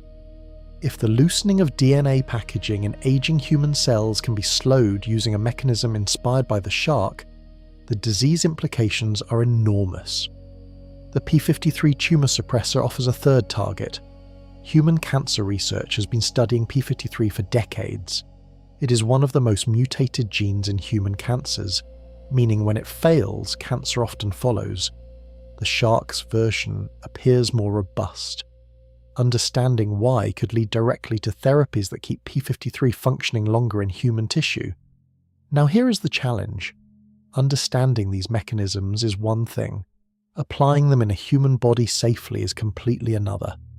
The genetic difference between a shark and a human is enormous. You cannot just take a gene from a shark, drop it into a human cell and expect everything to work. Biology is not a USB drive. Things need to be compatible at a molecular level. What researchers actually do is study the mechanism, then identify the specific change in the molecule doing the work. Then they try to find or design a drug or therapy that mimics that change in human tissue without needing to use shark genes directly. That process takes years of lab work, then years of animal trials, then years of clinical trials and safety evaluation. It is slow, it is expensive, but the target is now clearly identified in a way it was not before the genome study. That matters enormously. Research moves faster when you know what you're looking for, but the target is now known. The genome study gave researchers a map. The Greenland shark's biology pointed the direction. Progress in this area is already happening. A research team at the University of Rochester was able to transfer a longevity gene from a naked mole rat into a mouse and extend the mouse's lifespan. The field of longevity research is moving fast. The Greenland shark just handed it one of the richest datasets it has ever received. An animal that lives in darkness, half blind, barely moving, eating polar bears and sleeping seals, may be one of the most medically important creatures on the planet. Scientists have dated this shark to nearly 500 years old. They have mapped almost its entire genome. They have studied its eyes, its heart tissue, its DNA repair genes, its tumour suppressors, its chemical antifreeze system, its hunting strategy, its role in the Arctic ecosystem. There is one thing nobody has ever seen: a Greenland shark being born. Nobody has ever observed or filmed a live Greenland shark birth. Nobody knows exactly where they give birth. Nobody has tracked a pregnant female and watched what happens. The pups exist. Small juvenile Greenland sharks have been found. But the moment of birth itself has never been witnessed by a human. The pups are born alive. This much is known. The Greenland shark does not lay eggs the way many sharks do. The young develop fully inside the mother's body and are born as small, fully formed, already swimming sharks. Scientists estimate litter sizes of between 2 and 10 pups per pregnancy. Some researchers believe the mother may produce litters of closer to 10, but without a directly observed birth, the exact number remains unconfirmed. Every estimate about Greenland shark reproduction carries that same asterisk, based on inference, not observation. The gestation period, how long the pups develop before birth, is estimated at 8 to 18 years. 8 to 18 years. That is longer than the average human childhood. A pregnant Greenland shark carries her young for potentially longer than it takes a person to go from kindergarten to high school graduation. If that estimate is correct, and it is still an estimate because again nobody has seen it, then it means a Greenland shark that starts a pregnancy today will not give birth until sometime around the year 2033 at the earliest. Think about that. You will be a fully grown adult before that pup is born. The birth location is unknown. Scientists suspect deep water, far from coastlines and human activity, but this has not been confirmed. No research vessel has ever tracked a Greenland shark to the point of birth. The deep water, the remote locations, the rarity of encounters, and the sheer length of the pregnancy all make observation nearly impossible with current technology. This is what makes the Greenland shark one of the last great mysteries in vertebrate biology. In an age when cameras can photograph black holes, when satellites track the movements of individual tagged sharks across ocean basins, when gene sequencing can map 5 billion base pairs of DNA, the most basic life event of the world's longest-lived vertebrate has never been captured. Somewhere in the dark water right now, there may be a Greenland shark in the final stages of a pregnancy she started 10 years ago, moving slowly, unseen, untracked. And when those pups arrive, they will begin a journey that might last 500 years. They will outlive everyone alive today. They will drift through an ocean that will look completely different from the one we know. They will carry the same ancient biology that has kept their species alive through ice ages, mass extinctions, and 5 centuries of human civilization. The ocean does not give up its oldest secrets easily. The Greenland shark has kept this one for long enough.